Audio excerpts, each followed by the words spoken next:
Welcome, everybody. I think we're going to get going. Thank you for joining us in this session, Community Conversation, Engaging Faculty in Open Pedagogy.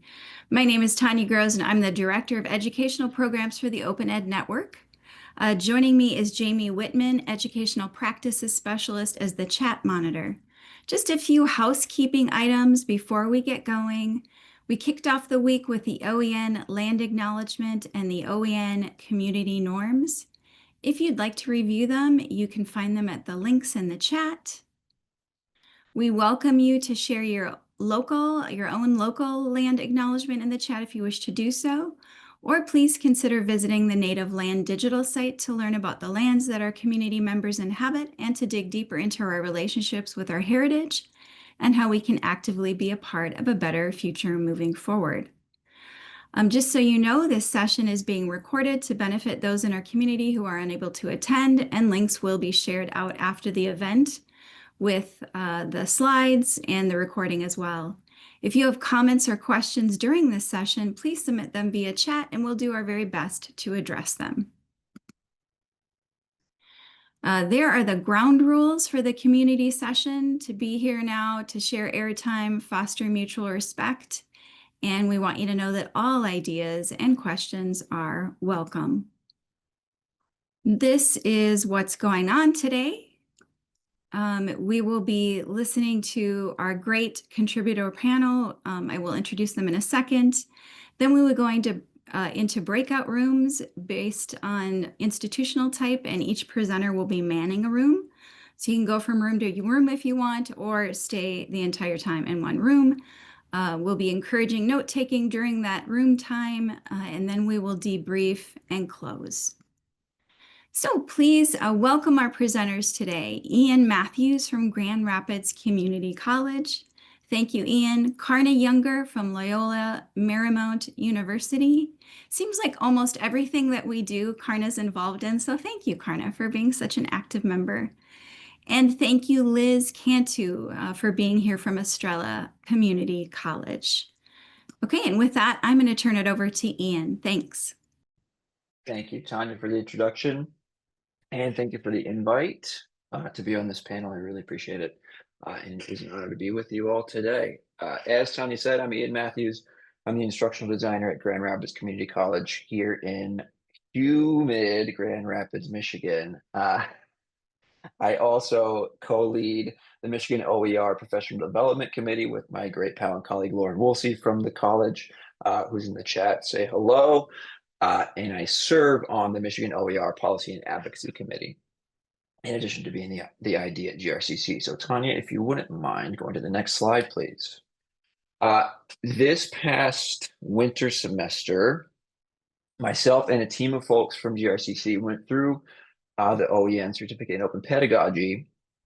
And one of the things that we read in that program was Rajiv Jangyani's 5 R's for Open Pedagogy blog post. And so where I'll start my time is kind of talking about how I interpret those 5 R's that he listed and how I apply them as a lens to my instructional design work and how I approach working with faculty. So his first R is respect for labor and agency.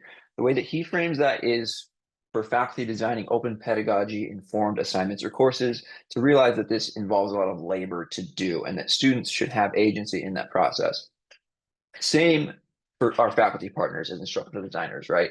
It is a lot of work to design a course in general, and it's a lot of work, manual work and thought work to think through all the implications and possibilities for open pedagogy. So as an instructional designer, it is important for us to realize when we recommend things like this to recognize the amount of work that will be. It is worth it, in my opinion, and I think we all kind of share that idea, but it is a lot of work and labor that does deserve respect on the faculty members' part. Also respecting agency of our faculty participants. If they want to go, they can go as far as they want to on our open journey with us, right? They have agency in their design process. His second R is to reciprocate community. So sharing things like this is a great example. Also bringing our learning back to our college communities. Lauren and I have collaborated a lot actually on initiatives at the college and around the state to build that open community. We're lucky to actually have a large and growing community of folks at GRCC that are interested in this kind of work, in alt grading and OER, all that kind of stuff. So building that community, I think, is very important for an instructional designer to participate in. His third R is risk, which is inherent in a lot of this work. As an instructional designer and as a man and as a white man, I think it's important for me to participate in a way that helps. Doesn't center myself, obviously. You'll notice our panelists and many leaders of this event are all women. Much the same in Michigan and at GRCC. I work with a lot of women, non-binary, queer folks, and I appreciate that. And as much as I can, I want to help them bear that risk of this open kind of work. His fourth R is reach. Pursuing open pedagogy increases the reach of assignments. So open assessments, open assignments is a big part of that. But helping our faculty connect with each other who are doing this kind of work. I think a lot of the time in higher ed, we can be very siloed and not necessarily know even what our colleagues are doing. So helping faculty meet each other in this kind of open community is another way that I try to participate in that. Lastly, his final R is to resist. This has been weighing on me very heavily, I'll say, since for a while, since we went through the program, certainly, but for a long time. Resisting transactional models of education where you put the thing in, you get the thing out. Resisting hype, resisting the sort of slopification of education that we are kind of seeing happening, where wittingly or not, a lot of our colleagues are kind of being pressed into servitude as marketers for things like generative AI. Part of open pedagogy for me is having a defined and strong moral stance on that to push back and resist against the forces inherent in that resist openness. That's my 5 R's for open pedagogy for instructional designers. And Tanya, if you want to go to the next slide, this is how I put that in practice in my relationships with faculty. And I fell into the trap of alliteration, so forgive me if these don't all exactly fit. But there are 3 roles that I see for an instructional designer in an open pedagogy type relationship when we're thinking about working with faculty. So the first is a model. My department handles, of course, course development, but also a lot of faculty professional development. So as much as possible when I'm designing and facilitating professional development sessions, series, workshops, what have you, I want to model open pedagogical practices as much as I can to show my faculty partners who then go on to work with me to design their courses, ways that they can incorporate open pedagogy based on what they've experienced with me. The second is as a mirror. This comes from my background in teaching creative writing, actually. There's a great essay by the poet Tony Hoagland about what an educator is in the creative writing classroom. One of those is a mirror that accurately describes the student's work back to them. So this is what I'm seeing happen in your piece of writing. Much the same for IDs, I think, when we're working with our faculty, and especially when we're working with our faculty to create open pedagogically informed courses, right?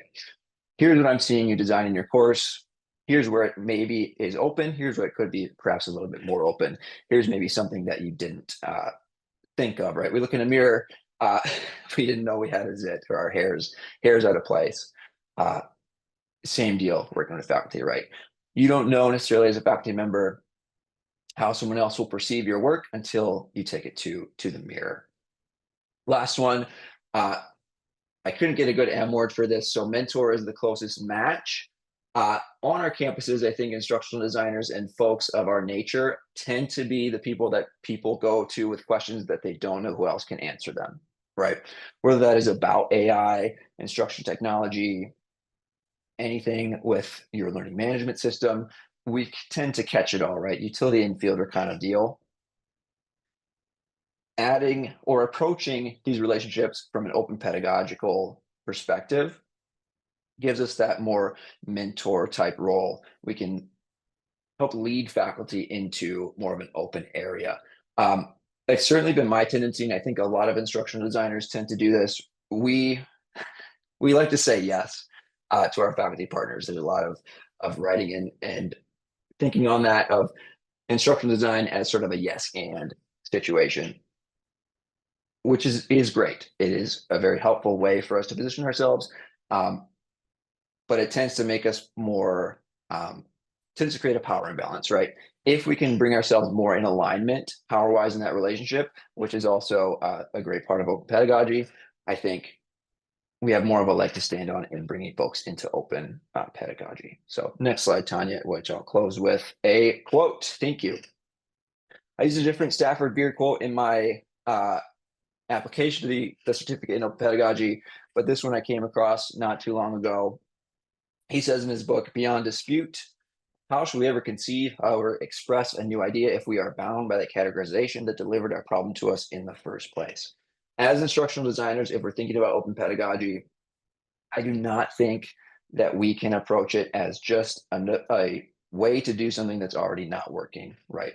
We need to shift gears pretty drastically to rethink our systems to help our faculty move more in an open direction than just doing something open shaped in the existing packages. So that's how I think about it.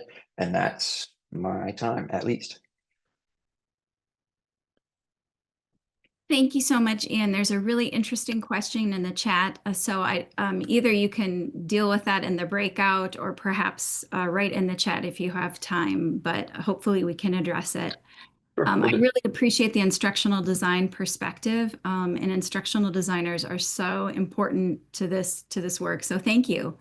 Karna, I'm going to turn it over to you. Thank you for being here. All right, thank you. And thank you, Ian.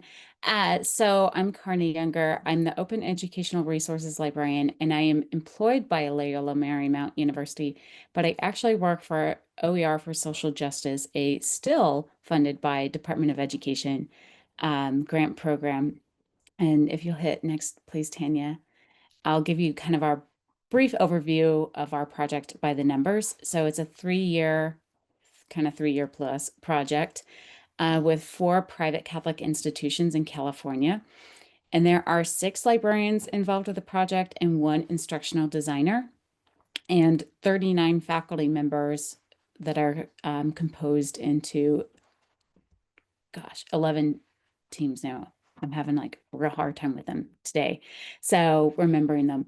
So when I first kind of took on this position and was looking at it, I thought, this looks like the land of milk and honey. I will not have any of my previous problems with open ed and being a librarian in this role, because just look at this. There's 39 captive faculty members who want to be there, and there are 6 librarians and an instructional designer. Like, what else could I want or need? But I have found that I kind of still encounter some of the same issues and problems as I did when I worked as an open pedagogy librarian at KU at the University of Kansas, that it's just persistent. For instance, it looks really great, but the instructional designer, Teresa Huff, and I are the only full-time people dedicated to this grant. Everyone else has like a 10% or less in their PD for this grant. And just because 39 faculty members sign up for a program doesn't mean that they've dedicated their life and soul to this work like you would hope they would.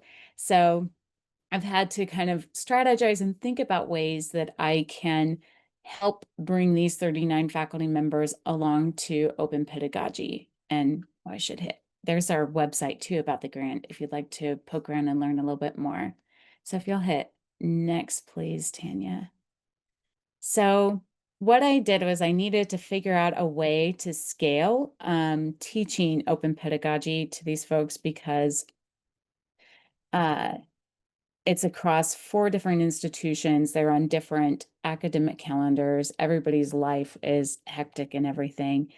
And so what I did was I turned to the learning circles that were developed, I think, by Jamie and Amanda Larson. Is that right? It's an OEN that I'm sure you're familiar with. So I looked to that as something that I could kind of build on to help me scaffold faculty learning and do things like that. So with the learning circle curriculum, I think there's like 6 or 7 sessions, but because we were teaching other things to them, like tools, our instructional designer was focusing on those through other sessions. And accessibility, we're focusing on that through a different session. I got to kind of consolidate down to having synchronous meetups for faculty that would focus on what is open pedagogy, disposable and renewable assignments, building consent in the classroom, DEIA and social justice and open pedagogy, and then kind of have like a little show and tell for folks. So knowing that I wanted to be a bit flexible for those who wouldn't be able to make it or who just kind of like to learn in different formats. I also, this photo on the left is a handbook that Teresa Huff and I have been creating together. I'll put a link to that here. And so I really kind of remixed some existing materials from like Jamie and Amanda Larson and other folks to create some reading materials that would go along with these sessions. I would use like the OEN slide decks, and then I would also provide the handbook for them to consult with and read from. And if you look at it, please pardon the dust. We're too busy reviewing and editing our faculty members' OER to go back and like revise our own OER at this point. But it gives you a rough idea of things that we talked about and the focus of those learning circles. And it gave me a tool to kind of provide faculty with more tools that they could embed into their course, or if they couldn't attend a session, then they would have that alternative to attending the session. And then finally, it also gave me a place to really reinforce and share the proper materials for building student consent. I'll just kind of highlight that because I think it's, excuse me, I got to get my chat up again. So the handbook and the sessions became a place for me to reiterate building student consent, and to also customize a student consent form that Josh Bullock and I created when I was at the University of Kansas. I customized it to each institution, so all the faculty would have a form that they could then share with their students to get their consent and to make certain that they are fully informed about what they're participating in. So that's basically like the overview of how I approached open pedagogy with teaching these faculty members. So I'm going to give you some positives and some things that are maybe more in progress with after having a round of these synchronous sessions with the readings. Is we had some really fantastic conversations among our small but mighty group. The faculty were really great at building upon their existing teaching experiences, saying, I do this, now I can do this, sort of like the +1 approach. They came up with some really creative open pedagogy projects. We have one faculty member who has her students writing comics, which I think is amazing. And she's given them different tools. Like if they want to draw their own, they can. If they want to use Canva, they can. So really flexible and creative projects.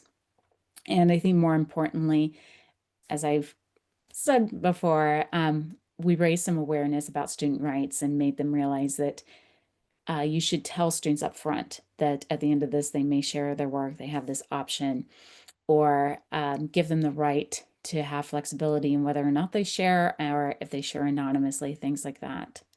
Some things that are kind of in progress is reiterating that students have rights. We have some folks who I think opted not to attend these sessions because they say, well, I'm already working with students on sharing their work, so I already know everything there is to know, right? So they already have these established teaching practices, and maybe they're a bit more resistant to building on top of that. And so there's been some moments where I've had to catch folks in fly conversations saying, oh, you are including student work? Well, please go read this resource and use these consent forms, things like that, or trying to have follow-up conversations with them. Scaffolding open pedagogy practices. I think with many of our faculty, just globally, all of us, their curriculum is already pretty crowded. And so when we say, now we need you to take a little bit of time and chunk this out for your students, have them learn a tool, or take some time to talk to them about copyright, sometimes that's a bit overload for them. And so it can take some time to get them to understand why that's important.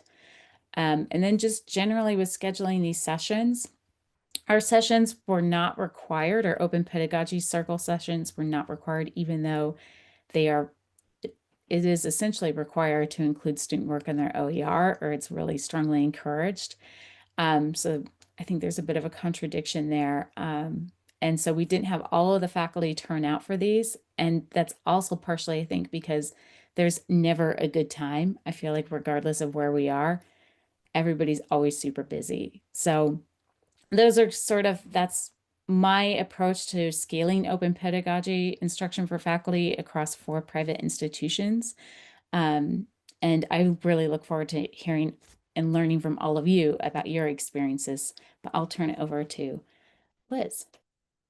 Thank you so much, Karna.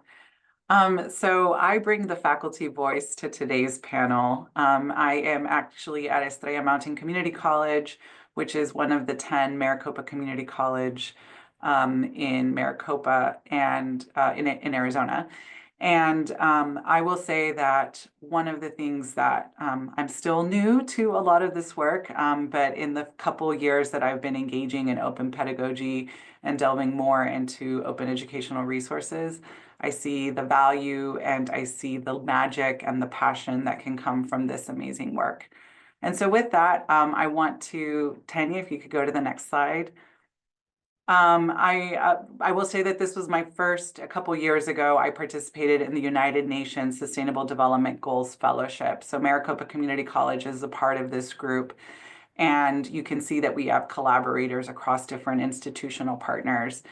And the big goal here is to bring faculty from across these different institutions, often focused on a particular sustainable development goal, and then to create some work, some renewable assignments that students can use. And so the magic, right, is you've got these two, currently I'm actually participating in the fellowship because I had such a positive experience.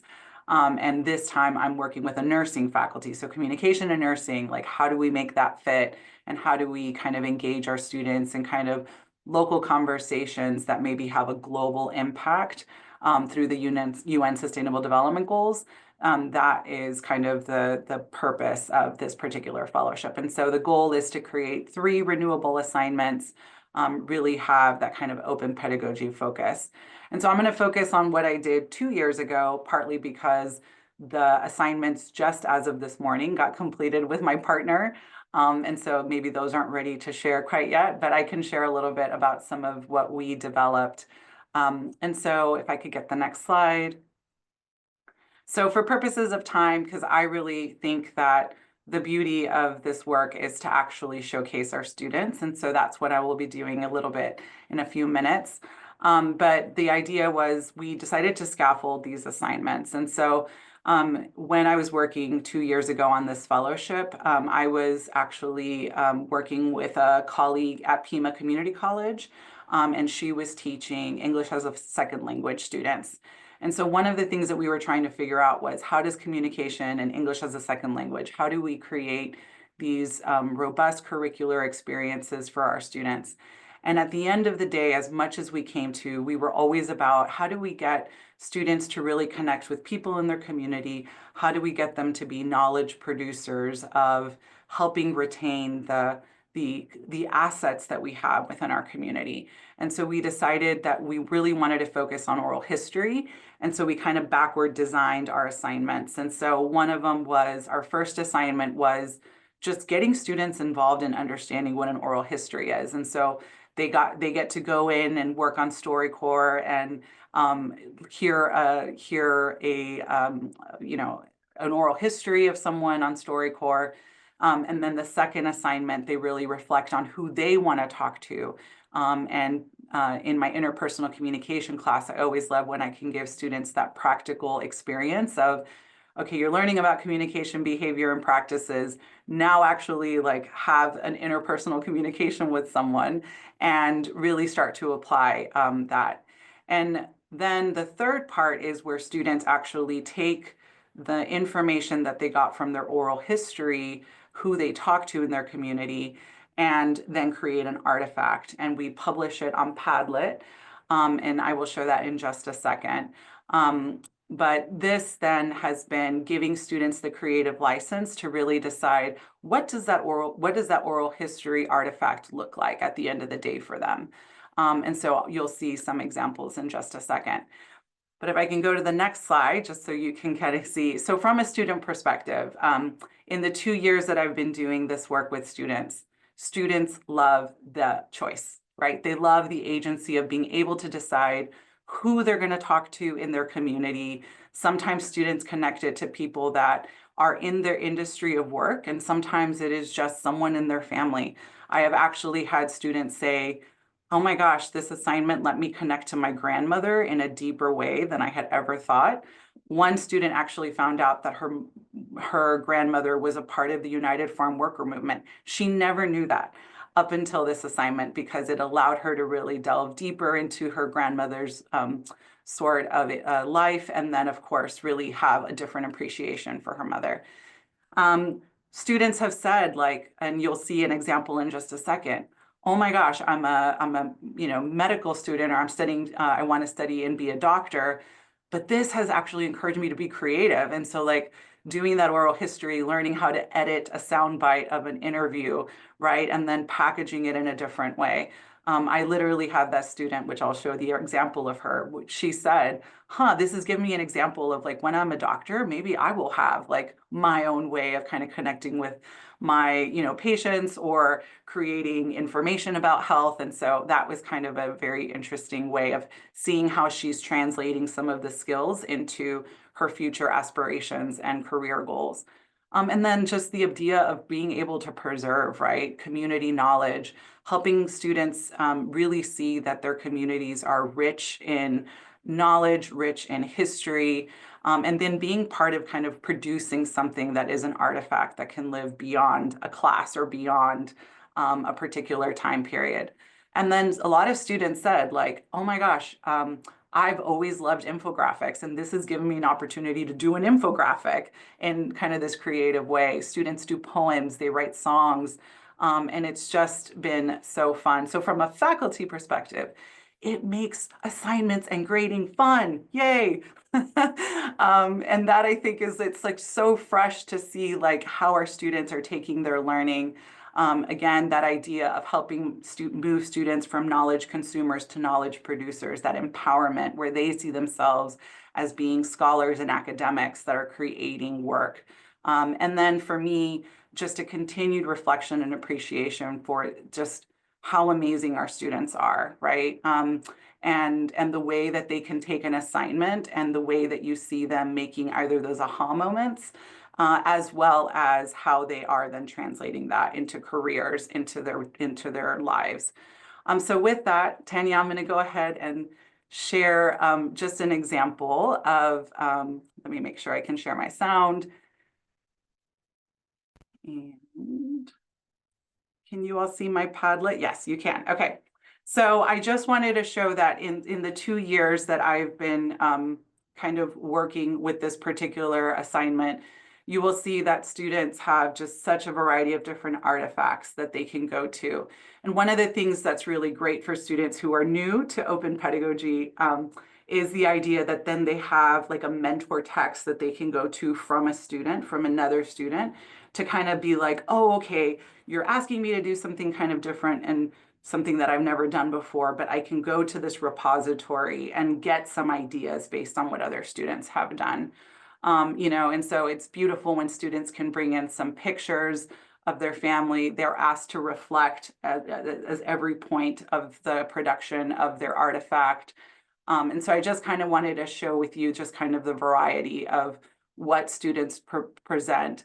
And the fact that students sometimes present their work in a different language, right? In a language that they're comfortable in. And I always say, as long as you put that language and then maybe, a language that everyone can kind of understand, which in the here in the US and or Arizona is English, right? Like the idea that, we want you to have that creative license and agency in order to do that. So I wanted to share 2 particular students. Cruz is actually a student who interviewed his sister. This is his sister graduating, first in her family to graduate. And he said that he developed such a love and appreciation for the first generation college student that he actually later became one of our student advisors in our college, because he just was so driven by, he had never thought about like how his sister had struggled, how her sister had defeated odds, how his sister had that resiliency and grit in order to get into, finish her degree, and how she provided a model for him. And so he was sort of like, I'm going to pay that forward by now doing that with other students as a student advisor. And so Cruz is one of my students who, it was really great to see how he took this assignment and translated it into a particular job. And then Ezra, Goodness Ezra, is the other student I was talking a little bit about. And so you'll notice that she is interested in medicine. She wants to be a doctor. And so she decided to interview someone who she knew had a medical degree, but as an immigrant to this country, wasn't working necessarily in that particular field. And so that's actually the little soundbite that we're going to end with, because I think at the end, we're all here for our students. And so let's celebrate and elevate them. And we will go to Goodness Ezra's work. He talks about how growing up, he had next to nothing to eat each day, a piece of cloth as clothing, and having to beg on the streets for a little bit of money or even a crumb of food. He talks about how they had to live in makeshift beds on the roadsides with the fear and uncertainty of not waking up the next day. It was a horrible experience watching friends and families die from hunger. He was in these horrible situations that no child should have to be in, and he thought he had no way out until he was offered an opportunity that he couldn't turn down. A chance presented itself, an opportunity to come to America, the land of the free. Dr. C was elated at that opportunity. He was extremely happy to be able to get out of that poverty situation and come to the United States that has been advertised as a place of freedom, a place with limitless opportunities. So when he was given the opportunity, he took it without hesitation. But as we learn, all that glitters is not gold. Reality struck him after he got to the United States. I had to chop vegetables like tomatoes and onions just to make a couple of dollars an hour. While working, he was able to make some friends and make some connections that would help him further his education in the United States, and he would go on to become an ophthalmologist. I would apply for jobs that I was overqualified for and would instead be overlooked for underqualified candidates who did not look like me. Today, Dr. C is doing his part in making donations to families and countries in Africa that need the support. And he is also trying to inspire younger immigrants who think that they are not going to make it far in this country, that all it takes is hard work and consistency. So again, just two examples. There's so many more that I can share, but I know, again, for purposes of time, and I know we want to get into breakout groups and really delve deeper into some of these topics. But thank you again for the opportunity to share a little bit more and to showcase some of our students. Thank you, Liz. That was really inspiring. Yes, we are going to get into breakout groups now, and thanks so much. We'll be back at 2:45 Central.